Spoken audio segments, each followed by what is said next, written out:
London is now one of the most competitive, one of the most sought after culinary landmarks on the foodie map. Competition is rife. There are phenomenal restaurants here. And so I know I can bring something new, something exciting, but I understand what it takes to get this place to that level of detail that very few chefs can match. The experience needs to be like no other.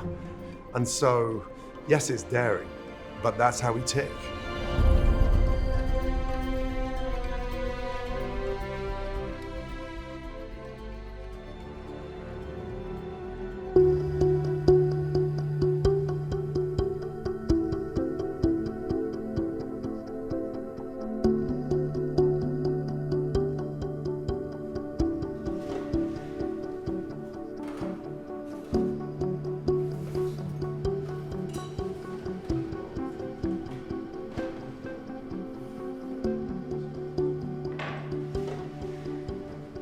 So we have a beautiful turbot here, comes from Cornwall, and we get them fresh in every single day, straight from the boat onto the plate, and then we're just very gently removing the flesh off the bone.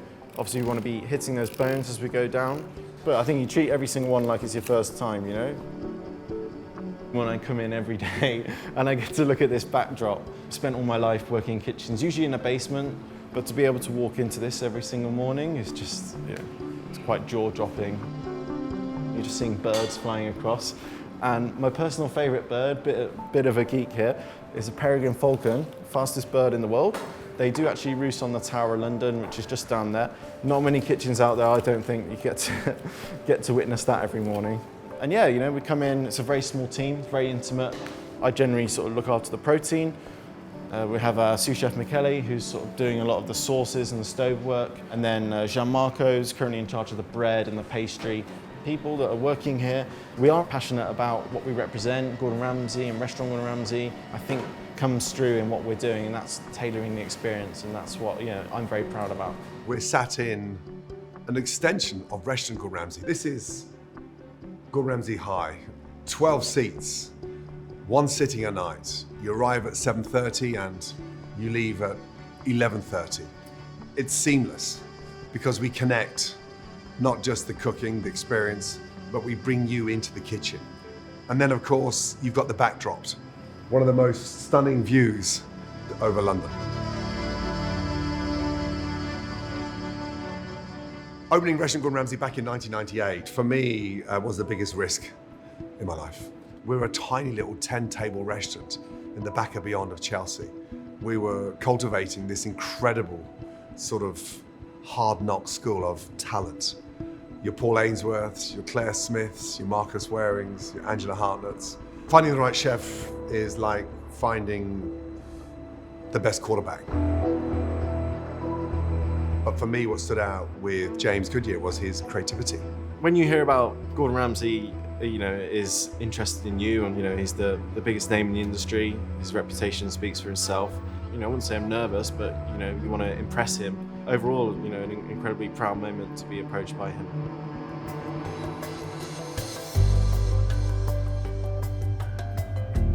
Fantastic relationship with our suppliers. You know, they managed to, because we need such a small amount as well, we can get sort of the best quality, whatever's available on the day. So it's a huge team effort just to, you know, operationally run this site. There's a big journey from the bottom to the top. So there's a lot of trolleys the produce has to go on, a lot of lifts, and obviously we want our produce to be, you know, fresh as possible. So it's all about being quick. You know, another thing that we thought about heavily and discussed was the table. It's quite a unique chef's table restaurant that we have here. When we serve our food here as well, we're going to plate everything on our pass, and then we're going to take the food round. We serve our guests, and then every single course we come around and we present in this space here and tell everyone what they're going to be eating. And so we came up with this majestic idea of having an open plan kitchen, a unique table with your back to the kitchen. But as you can see, my chair swivels round. So you have the freedom of directly looking down on that stunning Tower Bridge. And in between courses, taking a breather, spinning round, and absolutely having a bird's eye view on top of the kitchen. That makes the customer experience somewhat unique. You're driving alongside the chef. We don't depend on the view. the dining experience. From the minute you arrive to the open plan kitchen for the warm welcoming, standing, meeting, greeting the chefs, and then pacing ourselves, an introduction to each and every course, a unique discovery of things they may not have tasted before, and then understanding what kind of journey they're going to go on over the next 3 or 4 hours. We're doing our Parker House roll. It's a daily preparation. We basically do the mix the day before, and we let it proof for 24 hours, and then we start to portion it and shape it.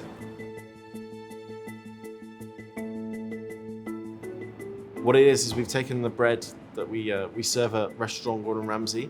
They serve this beautiful Parker House roll. So it's a very sort of enriched dough, similar to a brioche. So it's a big shaping process. Gianmarco is our bread guy at the moment. I think he's one of the best out there. He's special hands. It's a good fun. It's a bit challenging even because, you know, like the temperature and every day is different on the proving. Inside the bread there is all of the spring herbs. We have chives, dill, basil, marjoram, thyme, and some crispy shallot. It's portioned. We give the first roll over here, and now we give the final roll. You know, it's just warm, come out that oven. It's been glazed with some honey and clarified butter as well. And we get some mold and salt and beautiful mignonette pepper, and we serve it with a selection of butters as well. It's painful. I'm passing through the chicken puree to make chicken mousse. This is gonna fill our morel mushroom for our main course, the duck dish. And we're gonna stuff it with this mousse. Inside this mousse, we're gonna put some shiitake mushroom, shallot, wild garlic, and ginger. So I'm gonna stuff it now, steam it for 3 minutes at 100 degrees, cool it down, trim it, and service is just gonna reheat it in the steamer and brush it with some, we call it dashi glaze. We make this glaze out of soy sauce, dashi vinegar, a lot of Asian ingredients, like very umami. You know, we are a separate restaurant, Restaurant Gordon Ramsay, but the philosophy and DNA of that restaurant runs through everything we do here. It's recognizable, but you know, if you dig deep down, but on top, the surface, you see we're taking it in its own direction. I never like to stifle the growth of a young chef. This is a long-term game. This is not 100-meter sprints. You don't reach that level of perfection overnight, keeping in mind the reputation he has in his hands working alongside me. They're stunning. I just love the way they keep on scraping the top like that, and then they go crazy. Get them from Celtic Seafair, so yeah, we get beautiful delivery twice a week. Yeah, first thing I was always taught is never leave them in water, right? They're like a sponge, as you know. Have you ever dived for swimming? I haven't, but when I was working in Norway, we used to sort of get them from the fjords every morning. Yeah, I dived. Oh my God, was that cold? I swear to God, I was in a dry suit. I swear to God. Yeah, they're beautiful. So you're serving one per portion currently. So I'm just going to seal these up and just have a little taste. And then after this, we also we turn them into a mousse, and we're going to do a little tortellini to try as well. Love that. And was it seasonal? Incredibly seasonal. Just want to have a taste of that there. It's incredible. And they are so firm. Oh my God. We're completely not oblivious to the fact that he's this global superstar, and getting to know him as a person and as a chef is just a source of knowledge. I thought I knew how to make tortellinis until I went to Italy, and then I set myself with the nonnas, and the rest was history, honestly. We've got an Italian, that's what an Italian sous chef's for. Yeah, there we go. Come on, let's go, Ali. And there are so many varied ways, right, in terms of, it's all about the manipulation of, James, you can't hide that. You've got to stick it next to mine. I didn't want to put it in front of you. You can. It's got a bit dry. Yeah, honestly. And there you go. It's got to stand up. Here we go. Beautiful. Spring herb. Made a little spring herb puree. Nice. So we've got basil, dill, chervil, parsley. This kitchen is so beautiful, by the way. You know that. It's not a bad place to come in every morning. Oh no, it's just so beautiful. We don't complain. Honestly. A 6, an 8, a 10-course tasting menu, which is your favorite course. Having 6 kids is like asking me, who's my favorite fucking child? Well, it's the one that least pisses me off on that particular day. Food's about a connect. Food is about removing the intimidation and understanding just how refreshing a unique dining experience can be.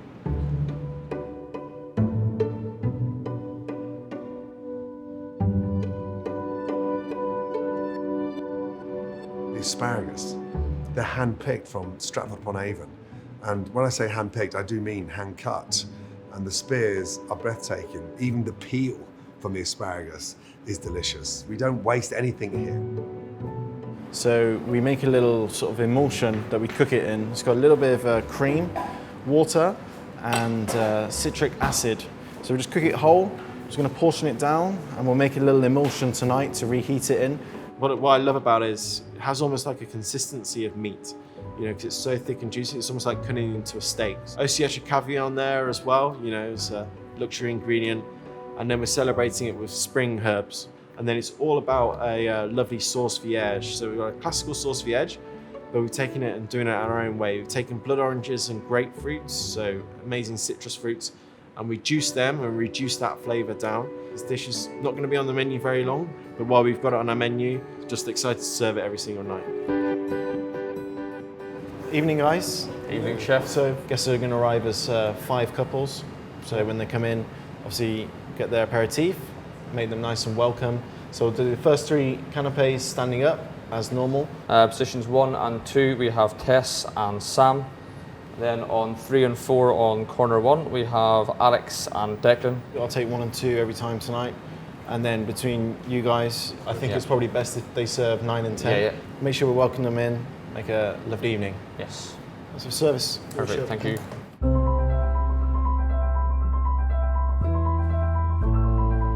So we are just creating a little showpiece for our showstopper main course, which is our duck this evening.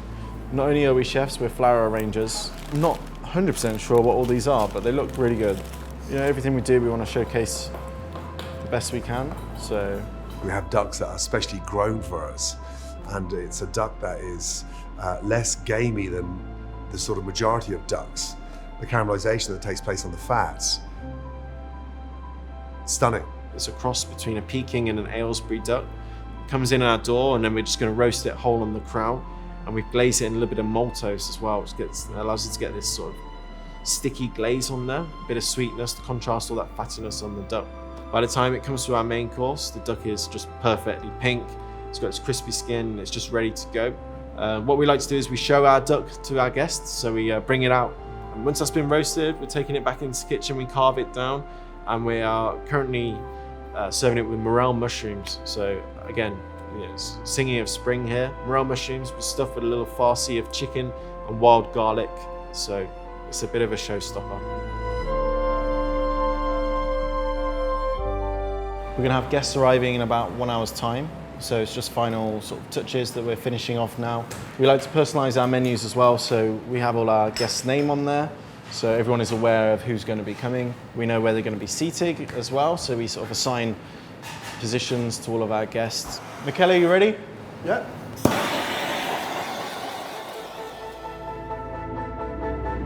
Entering, there's a beautiful long corridor that's building up the excitement. And then of course you slide back that door and you enter this incredible tiny space. The smoothness of the kitchen. There's no banging of glass and stainless steel. It's meticulously designed in a way that it absorbs all the sound. Changing the chef's jackets to a light cream so as not to reflect in the glass at night and spoil the view. Am I proud? Abso-fucking-lutely. You're sat here tonight, so you're most welcome. Food's on the way, food's travelling. You're welcome to Restaurant Gordon Ramsay High. Just going to start with a few canapes this evening. Got a classic gougere, nice and warm to begin. We top it with some sherry, bee pollen and thyme. Hello, good evening everybody. How are you all this evening? So beautiful langoustines, they've just been wrapped in Katafi pastry. Sabayon been made with flavours of Mary Rose sauce. Classic take on a prawn cocktail. Recommend to pick it up by the stick and dip it in your Sabayon. This is amazing.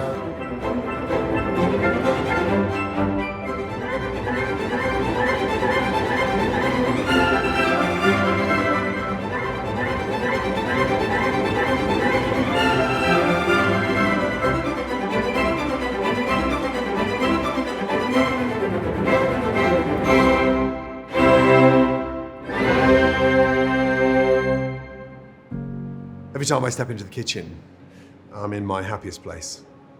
It's where I'm at ease, because that's where it started. I didn't start cooking to go on TV. I started cooking because I had a passion. And then it's the connect, because you need to coach and you need to drive, you need to push. You know, I'm just trying to take his legacy from Restaurant Gordon Ramsay and take it in our own way. What's important to us is that we start telling our own story. You know, we're going in our own direction, but we want to be known for Restaurant Gordon Ramsay High. I want to see them shine, because it's not taking the limelight from them, it's about them getting to where I am. That's what I need to see. I have a platform, and I want everyone to be on that platform. Then we're on that platform, guess what? The train leaves the station. But when we're on that ride, it's one of the most exciting rides of your life.